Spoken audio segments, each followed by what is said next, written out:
নমস্কার। আজ আমরা একটা খুবই জরুরি বিষয় নিয়ে কথা বলবো। বিশেষ করে পশ্চিমবঙ্গের ভোটারদের জন্য এটা জানা কিন্তু মাস্ট। আচ্ছা, ব্যাপারটা হলো নির্বাচন কমিশন ভোটার তালিকা ফাইনাল করার জন্য একটা নতুন শিডিউল নিয়ে এসেছে। আর এই আপডেটটা কিন্তু পশ্চিমবঙ্গের প্রত্যেক ভোটারের জন্যই ভীষণ ভীষণ জরুরি। তো সবার আগে চলুন দেখে নিই সবথেকে ক্রিটিক্যাল ইনফরমেশনটা, মানে নতুন টাইমলাইনটা ঠিক কি, যেটা আমাদের সবাইকে ফলো করতে হবে।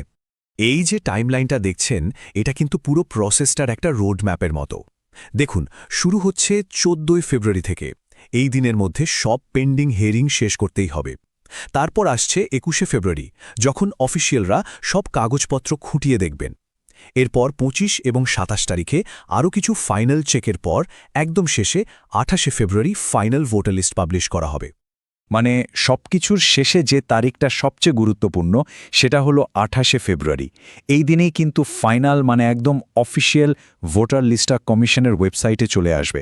সো এই ডেটটা একদম মাথায় গেঁথে নিন। আচ্ছা, এই যে এত বড় একটা প্রসেস, এখানে ফাইনাল ডিসিশনটা আসলে কারা নিচ্ছে? মানে আসল অথরিটিটা কার হাতে? চলুন সেটাও একটু বুঝে নেওয়া যাক। দেখুন, দুটো টার্ম এখানে খুব গুরুত্বপূর্ণ, ইআরও আর অ্যারো, মানে ইলেকটোরাল রেজিস্ট্রেশন অফিসার আর অ্যাসিস্ট্যান্ট ইলেকটোরাল রেজিস্ট্রেশন অফিসার। এনারাই হলেন সেই প্রধান আধিকারিক যাদের উপর ভোটার লিস্ট ভেরিফাই করা আর ফাইনাল করার পুরো দায়িত্বটা থাকে। এই ব্যাপারটা আরও পরিষ্কার হয়ে যাবে এখানে তাকালে। দেখুন, দুটো রোল আছে, ইআরও বা এআরও আর মাইক্রো অবজারভার। মাইক্রো অবজারভাররা কিন্তু ইআরওদের সাহায্য করার জন্য থাকেন, সাপোর্ট দেন। কিন্তু আসল কথা হলো, আপনার নামটা লিস্টে থাকবে কি থাকবে না, সেই ফাইনাল কলটা নেওয়ার ক্ষমতা কিন্তু একমাত্র ইআরও বা এআরওদেরই আছে, আর কারো নয়। চলুন এবার কিছু খুব জরুরি বিষয় আর সতর্কতা নিয়ে কথা বলা যাক। বিশেষ করে কিছু ডকুমেন্টস আর কি সমস্যা হতে পারে সেই ব্যাপারে প্রত্যেকেরই কিন্তু জেনে রাখা দরকার। একটা বড় প্রশ্ন যেটা সবার মনে ঘুরছিল সেটা হলো ডমিসাইল সার্টিফিকেট নিয়ে। এটা নিয়ে বেশ কনফিউশন ছিল। তো ফাইনালি এটার ব্যাপারে নতুন নিয়মটা ঠিক কি? ব্যাপারটা হলো, সুপ্রিম কোর্টের একটা অর্ডারের পর ইলেকশন কমিশন এখন ডোমিসাইল সার্টিফিকেট অ্যাকসেপ্ট করছে।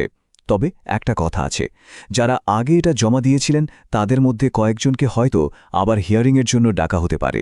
আর হ্যাঁ, সার্টিফিকেটটা ভ্যালিড হওয়ার জন্য কিন্তু কিছু নির্দিষ্ট শর্তও থাকছে। আর এখানেই আসছে একটা বেশ বড়সড় উদ্বেগের কারণ। সংখ্যাটা দেখুন, প্রায় 5 থেকে 6 লক্ষ।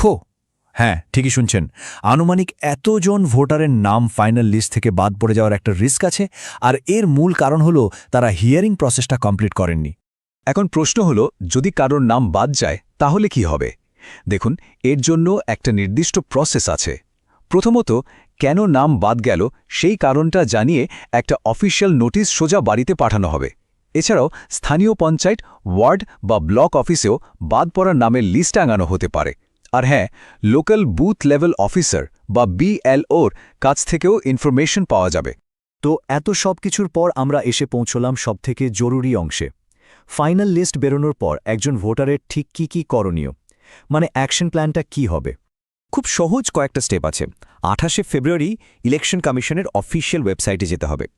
সেখানে গিয়ে পোর্টালে সরাসরি নিজের নাম দিয়ে সার্চ করা যাবে, অথবা নিজের পোলিং স্টেশনের নাম খুঁজেও বের করা যায়। আর সবচেয়ে ভালো হয় নিজের ভোট কেন্দ্রের পুরো ভোটার লিস্টটাই ডাউনলোড করে নেওয়া। তাহলে নিজের আর বাড়ির বাকিদের নামও একবারে চেক করে নেওয়া যাবে। আর একটা কথা অবশ্যই মনে রাখতে হবে, যদি দুর্ভাগ্যবশত ফাইনাল লিস্টে নাম নাও থাকে তাহলেও কিন্তু সব শেষ হয়ে যাচ্ছে না, হতাশ হওয়ার কিছু নেই। কারণ এর পরে ওই সিদ্ধান্তের বিরুদ্ধে আপিল করার একটা রাস্তা খোলা থাকছে। সবশেষে তাই একটাই বড় প্রশ্ন থেকে যায়, যেটা এই মুহূর্তে পশ্চিমবঙ্গের প্রত্যেক ভোটারের নিজেকে করা উচিত। ভোট তো আপনার কণ্ঠস্বর, সেই কণ্ঠস্বর জোরালো করতে আপনার নামটা কি তালিকায় আছে?